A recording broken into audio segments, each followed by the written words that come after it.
Hello दोस्तों, चलिए तो cost of capital important question list में आप आ जाइए जल्दी से।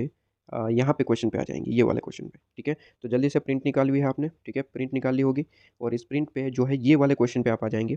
ठीक है, ये वाले क्वेश्चन पे आ जाएंगे, इसका सॉल्यूशन करते हैं। चलिए, development finance corporation issue zero interest deep discount bond. जल्दी से आपके पास में नोट्स ओपन होने चाहिए। मैंने कहा है कि सर जब भी हम इंपॉर्टेंट क्वेश्चन लिस्ट के ये जो भी क्वेश्चन करेंगे, आपके पास हमारे नोट्स होने चाहिए। टेलीग्राम पे आपको फ्रीली अवेलेबल है। ठीक है, तो इससे रिलेटेड आपके पास में कोई डाउट नहीं होना चाहिए कि आपके पास नोट्स नहीं है वगैरह वगैरह। टेलीग्राम पे फ्रीली अवेलेबल है। कॉस्ट ऑफ कैपिटल के नोट्स डाउनलोड करिए और ओपन रखिए अपने पास में। तो यहाँ पे जितना हमने ये पढ़ा क्वेश्चन यहाँ तक, क्वेश्चन में क्या लिखा है sir? Zero interest deep discount bond, मतलब कि डिस्काउंट मतलब कि कूपन। ठीक है, तो जल्दी से नोट्स को ओपन करिए और वहाँ पे लिखा होगा, एक चीज़ मिलेगी, जीरो कूपन बॉन्ड। ठीक है, इसका मैंने आपको एक फॉर्मूला लिखवाया है, वो फॉर्मूला यूज़ करेंगे, आपके पास में आंसर आ जाएगा। ठीक है, कहता है कि सर फेस वैल्यू आपके पास में कितना है? फेस वैल्यू आपके पास में 1,50,000 है। और कहता है इशू प्राइस जो है वो 3,750 है। कहता है कि जो रीपेबल है, रिडीमेबल, वो 25 ईयर के हिसाब से चलता है। तो आपको यहाँ पे कहता है कि कॉस्ट ऑफ डेप्थ निकालनी है। ठीक है, कॉस्ट ऑफ डेप्थ यहाँ पे किसकी है सर? जीरो कूपन बॉन्ड की। तो यहाँ पे सिंपल सी चीज़ है, सॉल्यूशन करते हैं। आइए क्वेश्चन नंबर 2 पे, क्वेश्चन नंबर 2 हेडिंग दे देंगे, क्वेश्चन नंबर 2। ठीक है, क्वेश्चन नंबर 2, जल्दी से आइए। क्वेश्चन नंबर आपके पास में 2, zero coupon bond, zero coupon bond heading दे देंगे, जीरो डिस्काउंट बॉन्ड या फिर जीरो कूपन बॉन्ड। ठीक है, या फिर जो बुक में लिखा है उसी तरीके से जीरो इंटरेस्ट डिस्काउंट बॉन्ड, इस तरीके से ही लिखिए, वरना फिर खुद से कंफ्यूज हो जाएंगे। Zero interest discount bond. ठीक है, जीरो कूपन बॉन्ड का है या फिर जीरो इंटरेस्ट डिस्काउंट बॉन्ड का है, दोनों वर्ड एक ही है। ठीक है, चलिए तो इसका सॉल्यूशन करना स्टार्ट करते हैं। जल्दी से आ जाइए, क्वेश्चन में क्या कहा है इसका? सबसे पहले तो फॉर्मूला बताइए। क्वेश्चन जो कह रहा है वो तो बाद में देखेंगे। जीरो कूपन बॉन्ड का एक ही फॉर्मूला है जो मैंने आपको लिखा है। जल्दी से कहेंगे sir, K D is equal to, formula कुछ इस तरीके से होता है, के डी इज इक्वल टू, यहाँ पे रूट का साइन।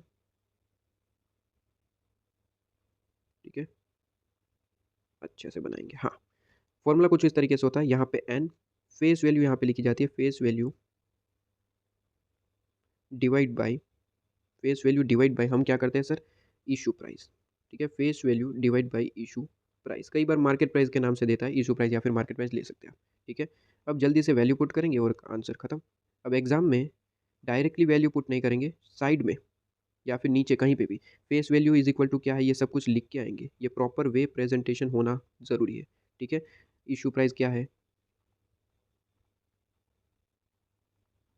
इज इक्वल टू, और एन मतलब कि आपके नंबर ऑफ ईयर। एन का मतलब क्या है? नंबर ऑफ ईयर, ये लिखेंगे यहाँ पे। एन का मतलब एन नहीं है, एन का मतलब नंबर ऑफ ईयर। ठीक है, तो ये सारी चीज़ें प्रॉपर्ली लिखनी पड़ती है, एग्जाम में इसके नंबर होते हैं। अब जैसे कि ये क्वेश्चन है तो 5 नंबर में क्वेश्चन पूछता है, तो 5 नंबर में इतना छोटा सा क्वेश्चन हाँ पूछता है। ठीक है, तो यहाँ पे इस छोटे से क्वेश्चन में 5 नंबर क्यों देते हैं? क्योंकि आप प्रॉपर प्रेजेंटेशन करें। अब ये प्रेजेंटेशन आप शॉर्ट शॉर्ट में लिखेंगे तो इसके नंबर कट जाते हैं, क्योंकि इसके ही तो नंबर होते हैं। 5 नंबर में इतना छोटा सा क्वेश्चन कौन पूछेगा? ठीक है, तो इसके नंबर होते हैं, तो अच्छे से प्रॉपर प्रेजेंटेशन दिखाइए। फेस वैल्यू 1,50,000 गिवन है, इसके बाद इशू प्राइस 3,750, और नंबर ऑफ ईयर कितने हैं? 25 ईयर्स, 25 ईयर्स। करना क्या है? सिर्फ वैल्यू पुट करनी है, और क्या है ये? 25 years divide by face value 1,50,000 और डिवाइड बाई 3,750। अब इसको सॉल्व करने का तरीका ऑलरेडी नोट्स में मैंने आपको प्रोवाइड कर रखा है। ठीक है, मुझे पता था आप लिखेंगे नहीं लेक्चर से, इसलिए मैंने नोट्स में आपको इंक्लूडेड दे रखा है कि ऐसे रूट्स को सॉल्व करने का तरीका क्या होता है। तो वहाँ पे 5 स्टेप मैंने लिखवाए, जल्दी से वो पेज ओपन करिए और यहाँ पे स्टार्ट करिए मेरे साथ कैलकुलेशन करना। सबसे पहले क्या करेंगे सर? सबसे पहले तो जो अमाउंट है उसे कैलकुलेटर में लिखिए। अमाउंट क्या है सर? 1,50,000 divide by 3,750। तो जल्दी से लिखिए, 1,50,000 डिवाइड बाई 3,750। तो कैलकुलेटर में अमाउंट आ रहा होगा 40। ठीक है, 40, तो कैलकुलेटर में आप 40 लिखिए। ठीक है, पहले सबसे पहले कैलकुलेटर को जीरो कर दीजिए। जीरो कर दिया, सबसे पहले स्टार्ट कर रहा हूँ, जीरो कर दिया, 40 लिखिए।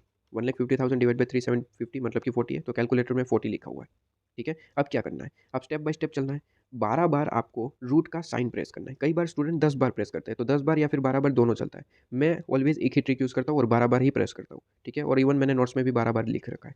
ठीक है, नोट्स आपके पास में अवेलेबल होंगे। तो 12 बार ऐसा रूट का साइन दिख रहा होगा कैलकुलेटर पे। ठीक है, लेफ्ट साइड आप देखेंगे कहीं पे दिख रहा होगा, तो उसे 12 बार प्रेस करना है। मेरे साथ आप प्रेस करेंगे। सबसे पहले कैलकुलेटर पे 40 लिखा हुआ है, अब 12 बार रूट का साइन प्रेस करेंगे। ये ऑलरेडी मैं अपने लेक्चर में पढ़ा चुका हूँ, फिर भी यहाँ पे बता रहा हूँ। ठीक है, तो ये बड़ी चीज़ है। चलिए 12 बार रूट का प्रेस करेंगे, 1 2 3 4 5 6 7 8 9 10 11 12। जैसे ही 12 बार प्रेस किया आपके सामने कैलकुलेटर पे डिस्प्ले होगा 1.00090101099 इस तरीके से। अगर ये आंसर नहीं आया तो फिर से एक बार ट्राई करिए। 12 टाइम आपने प्रेस करा, अब क्या करते हैं, -1 ऑलवेज -1 करना है। -1 और फिर डिवाइड बाय 25 करना है, डिवाइड बाय 25 और +1 करिए। ठीक है, तो आपके सामने आंसर आ रहा होगा 1.4 टाइम 0, 1.4 टाइम 0, उसके बाद 360 4043 इस तरीके का आपको डिस्प्ले दिख रहा होगा। ठीक है, ये फिर से एक बार बता रहा हूँ। सबसे पहले 40 आपने लिखा, रूट का साइन 12 टाइम प्रेस करिए, फिर -1 करिए, फिर डिवाइड बाय जो भी आपका n है वो करना है। n कितना है 25, तो डिवाइड बाय 25 करिए। अगर मान लीजिए n 20 होता तो डिवाइड बाय 20 कर दे। ठीक है, तो n यहाँ पे कितना है सर 25, तो n 25 डिवाइड बाय करेंगे और +1 करेंगे, तो आपके सामने आंसर आ जाएगा 1.4 टाइम 0। ठीक है, फिर 3604043, ये आपका आंसर आ रहा होगा। ठीक है, अब करना कुछ नहीं है, इंटू इक्वल टू इससे साथ साथ आपको 12 टाइम प्रेस करना है। तो इंटू इक्वल टू एक बार, इंटू इक्वल टू 2 बार, इस तरीके से 12 बार, 3 4 5 6 7 8 9 10 11 और 12। इसे मैं डिटेल में पढ़ा चुका हूँ। ठीक है, ये डिटेल में पढ़ा चुका हूँ। अगर कोई स्टूडेंट को ये मेथड समझ में नहीं आ रही है तो जाइए, आपको लेक्चर ऑलरेडी फ्री में अवेलेबल है। ठीक है, यूट्यूब पे कॉस्ट ऑफ कैपिटल प्लेलिस्ट में जाइए एफएम की। ठीक है, और एफएम की प्लेलिस्ट में कॉस्ट ऑफ कैपिटल में आपको ये डिटेल में मिल जाएगा। ठीक है, चलिए, तो यहाँ पे आपके सामने आंसर आ रहा होगा 1.1590। ठीक है, 907 इस तरीके से। अब यहाँ पे ऑलवेज ध्यान रखिए कि यहाँ पे आप -1 करके चलेंगे।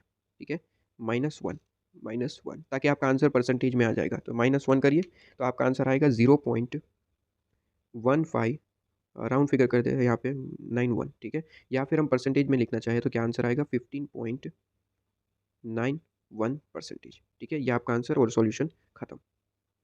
ठीक है, लीजिए, तो जल्दी से इसे नोट डाउन करेंगे आप। ठीक है, और ये आपका क्वेश्चन खत्म होता है। Zero coupon bond question number हमने, ये एक मिनट, क्वेश्चन नंबर 2 हेडिंग दिया है ना, क्वेश्चन नंबर 2 नहीं है ये, 1 2 3 फोर्थ क्वेश्चन है, क्वेश्चन नंबर 4 है। ठीक है, क्वेश्चन नंबर 4 हेडिंग दीजिए, क्वेश्चन नंबर 4। ठीक है, चलिए क्वेश्चन नंबर 4 हेडिंग दे दिया और ये आपका सॉल्यूशन। तो जल्दी से नोट डाउन करिए और आगे बढ़िए।